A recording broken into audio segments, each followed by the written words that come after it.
Hi and welcome to NM 1200 week 5, and this week I just want to start to talk to you or introduce you to concepts around image design and composition. So by now you would have looked at the lectures available on this topic, and so you'll have some sort of idea of what I'm talking about in the tutorial. So when we think about the elements of image design, really they're the building blocks of how you put together an image. It's actually what you see. If you look around in your world, you'll see as you become more visual, you'll see these elements appear all the time. So when we talk about image design elements, there's line, which are leading lines, or they might be referred to as leading lines, line, shape, form, repetition and pattern and texture. So I'll take you through and explain each of these at length. So when we think about line or leading line, really the role of line is to assist the viewer to transverse from one part of the image to the other. And what do I mean? It means about taking the viewer for a journey through your image. And lines can be straight or curved. So they don't always have to be a straight line. And line may be created through the repetition of a singular element. So if you look at the stairwell in this image, it actually forms a line or a pathway that leads the viewer from the bottom of the stairs here up into this light area at the top of the stairwell. So the other thing that you could just think about just for a moment before we continue is the role of light in this image. So when we move from shadow to light or darkness to light, your eye will always be drawn to that brightest part of an image, so it's really easy to follow up the line of the stairs, or that repeated element of that shape which forms a line, to the lightness. So when we think about line, and especially with traditional visual arts, the S-curve is that desired beautiful curvature that you look for in a landscape, or even when you're working with figure work. So that S-curve, that lovely soft curve that takes you through an image. Okay, so we're starting over the right hand side here. We curve through, and it slows down the viewer. So if that was a straight line, we'd go directly to this lightest point in the background here, these series of houses, but here it's taking us for a journey, so we know that we're going to end up somewhere there, but it just allows you to enjoy what we're seeing along the way. Now, can you also see how that S-curve, or this shape, is repeated in the mountains behind? So sometimes that line is quite discrete, and it no it assists to communicate an idea within an image. So in this student work, the empty chair, so the person, or whatever the subject of the image is about, has left, but we see a pathway, so we know that what was here has now gone, but there's a pathway that takes us into darkness. So there's this beautiful underlying concept that echoes this presence and absence within an image. What's present and what was present, or what's inferred that should have been present, is now absent, but the leading line here in this case is more a conceptual element within the image. So sometimes lines are just so dominant and just so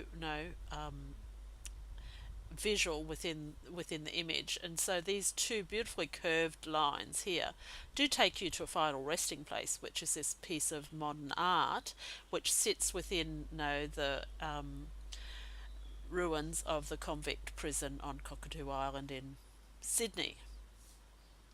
So sometimes they can be very blatant lines as well, and that's fine.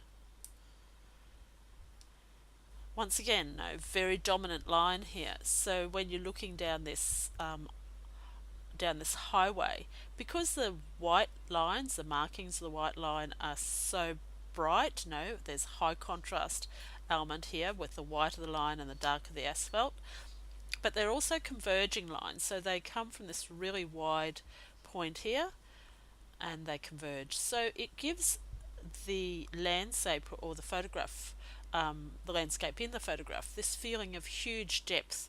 We know that this road goes on forever because it converges at this point, and then no, and everything else in the image is really distant. So when you have a white line like this, like I said before, the eye's always going to be drawn to that brightest part of the image, so it's unmissable. This is a really good technique of demonstrating leading line. So now that leading line, so taking the viewer on that journey, so we know the destination is further along the road where these two little girls are running. It's not, it's not about being here, it's about them, moving through the landscape here.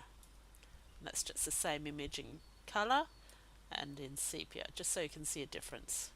So one of my favourite photographers, Michael Kenna, so he's been, after Stiglitz, he's been one of my perhaps strongest influences. And it's because I really enjoy the challenge of putting elements together within an image to create a beautifully balanced, well composed image. So Michael Cann also does this. And so if you look at this image, it's a really, actually quite a complex image, but it's the way he's photographed it, and he only works with natural light, really makes a lot of sense.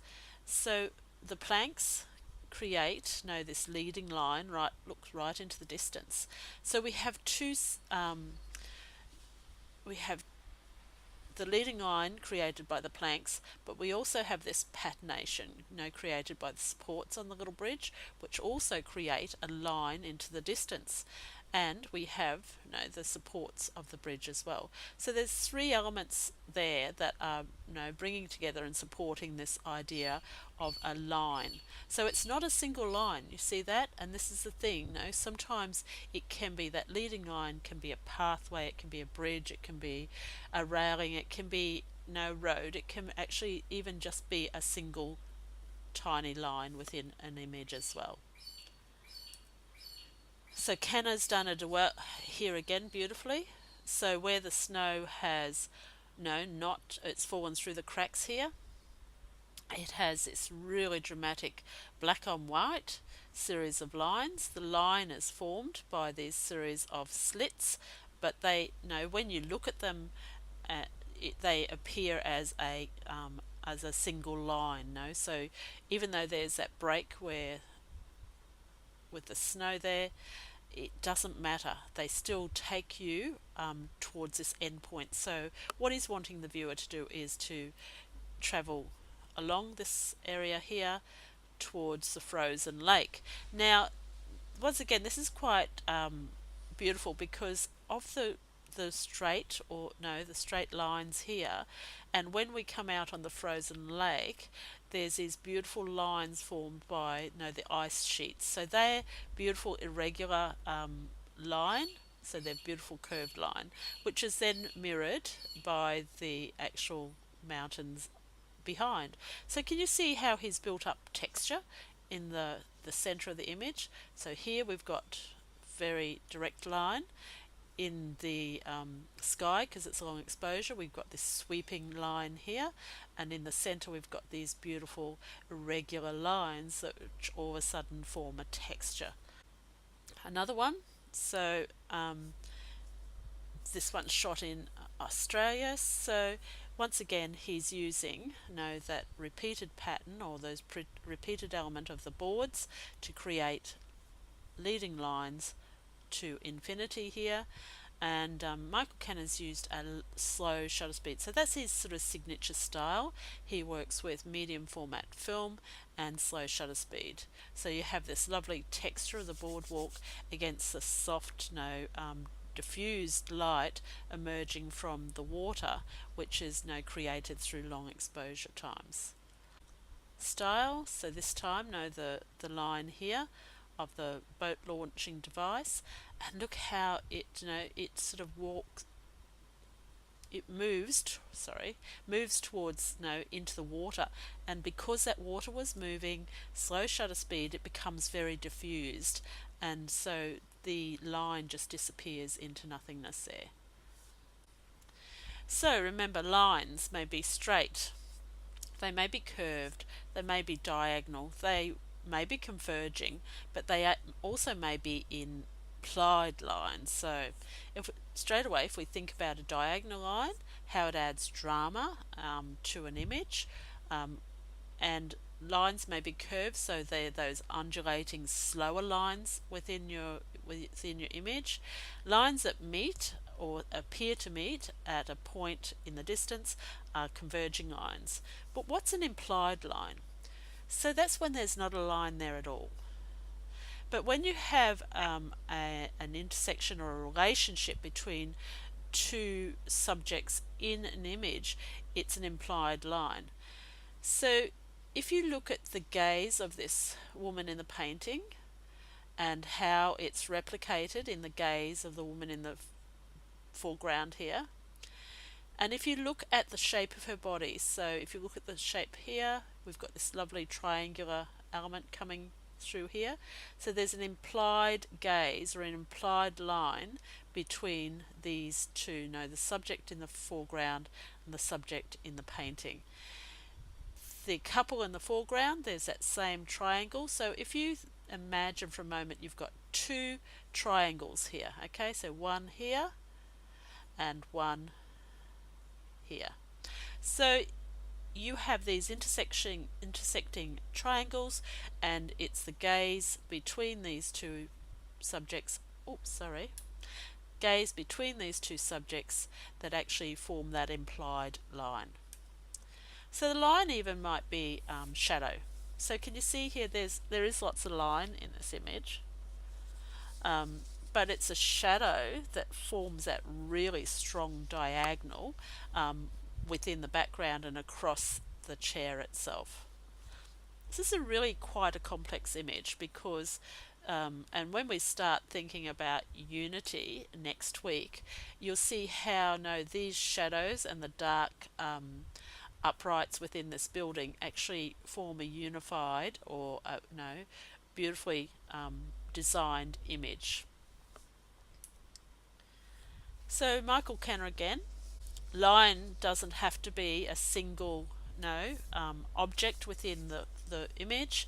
It can be the repeated elements. So can you see these repeated elements of these uprights, and where we have this stronger line in here, which actually then brings everything together beautifully. So even without that stronger line in there, you would still have this feeling of progression within this image. So I imagine that Michael Cann actually spent a moment or a little bit of time finding the right position to take this photograph, because the way that this line, especially this one here, comes to the center, see this really strong upright, and we have this lovely openness within the center of this image before it moves out to the right.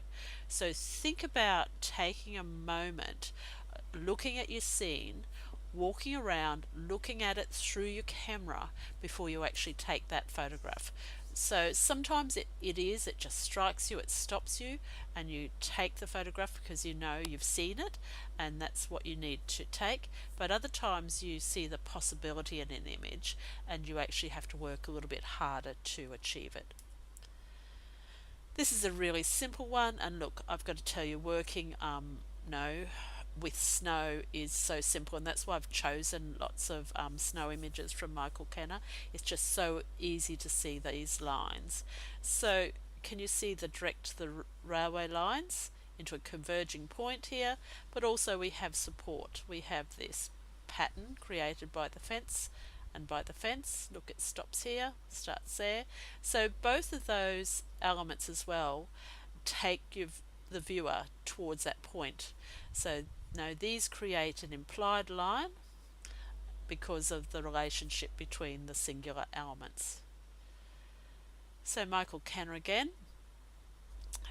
And I'll talk to you about shape in a minute, but let's have a moment and look at this image.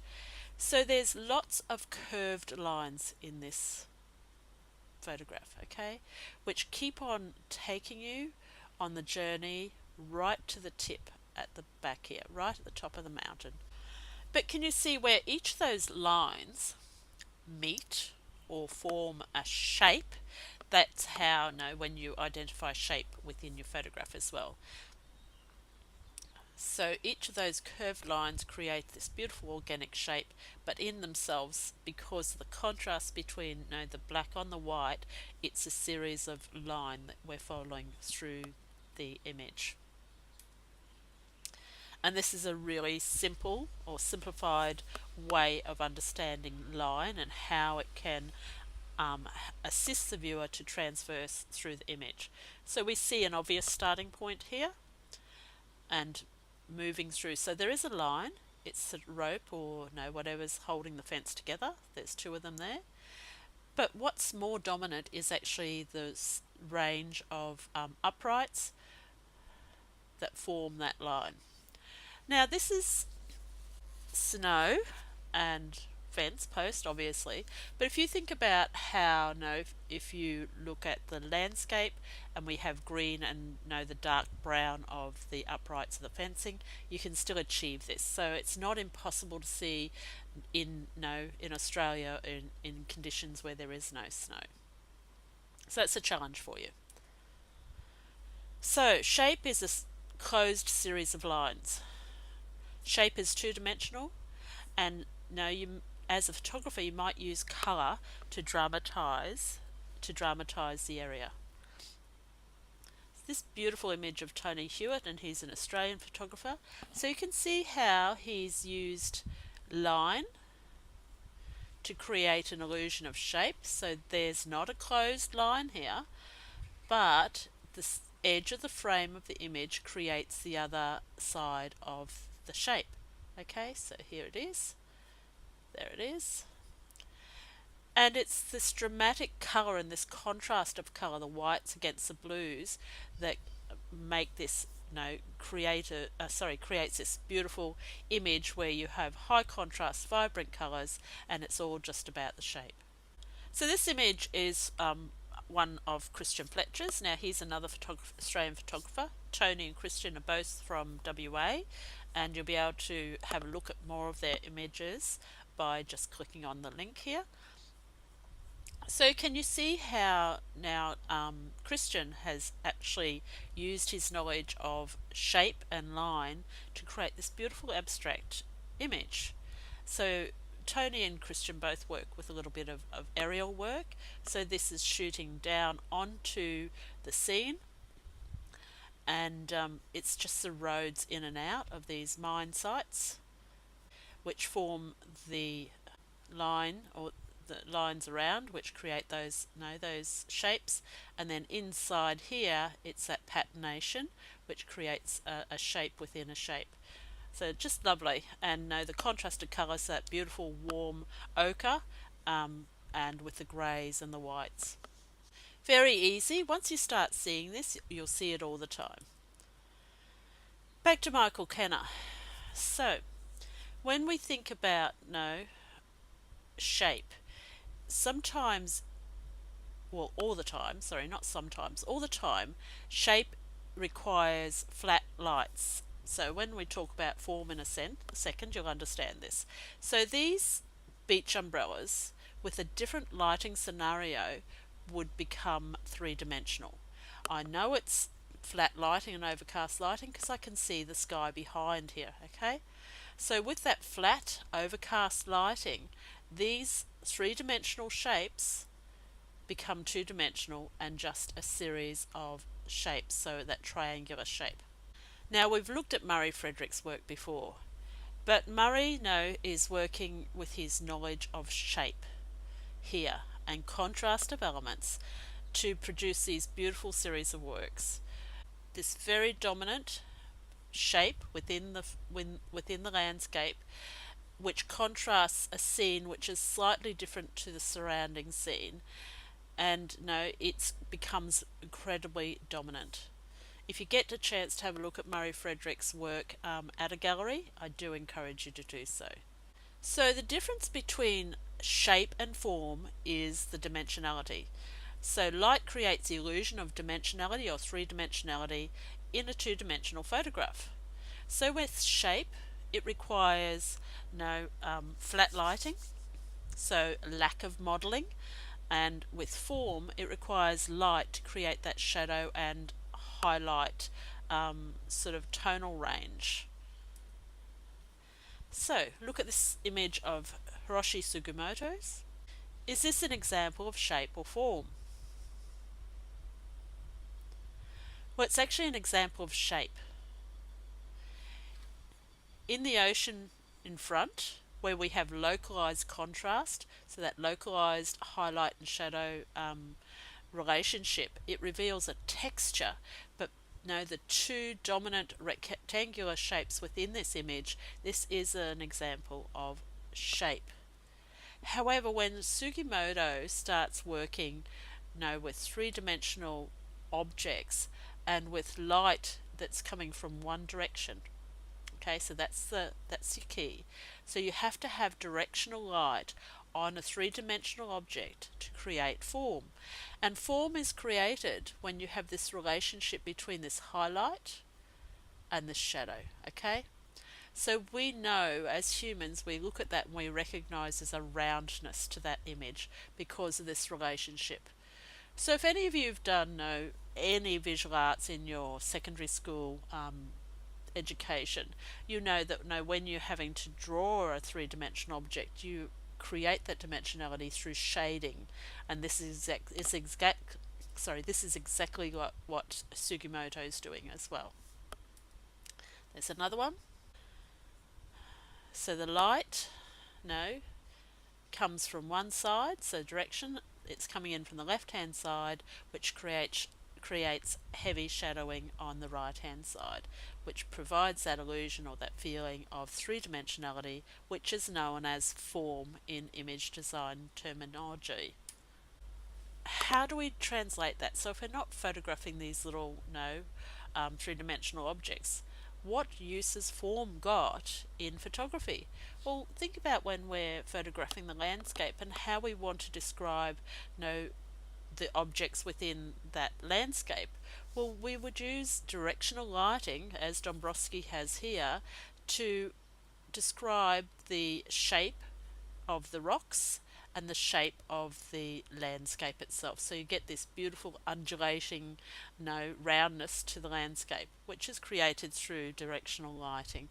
Dombrowski again, and this is how he's described the roundness of the rocks in this scene by using directional light. So this is another of Dombrowski's, and I do encourage you to have a look at this work as well. So as a student, I always looked at Dombrowski's giant kelp and it fascinated me. Not as only is there this beautiful presence of light in this image, and it is a beautiful presence of light, and let's think about the type of light. So it's an overcast day, it's early morning light, directionality is coming, it's skimming directly across the ocean and picking up this, the highlights in this giant kelp. So what Dombrowski's done here is used his knowledge of image design to create these beautiful undulating lines and this repeated line within this kelp, but also where the light is modeling the kelp, you can see the thickness. So you can see that the highlight's just touching that top edge, which is creating the line, but we can see this is long, wide, flat object. So sometimes you might need to be using your knowledge of creating form or volume within an object that you're photographing to actually describe what that object really looks like if you were seeing it in real life. Max Japan describing the volume of the eggs. Once again, you can see where the light's coming from, very directly from behind here. You can see the light, the shadow, light, the shadow. Okay, so let's just review that. I'll go right back to the beginning.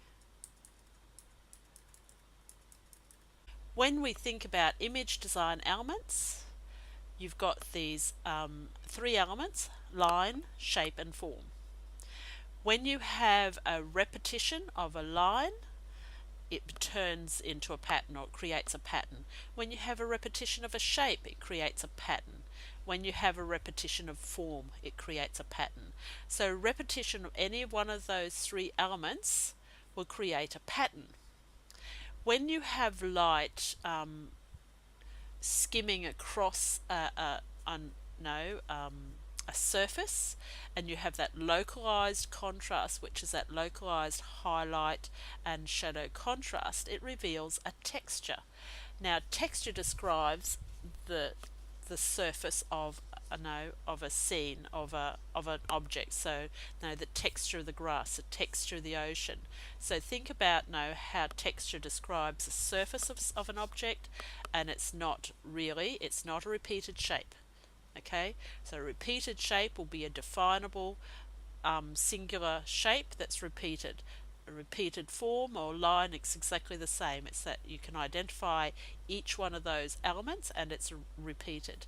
Now in the next week, in week 6, I'm going to talk to you more about composition and how we actually use these design elements successfully to create well composed and well designed images.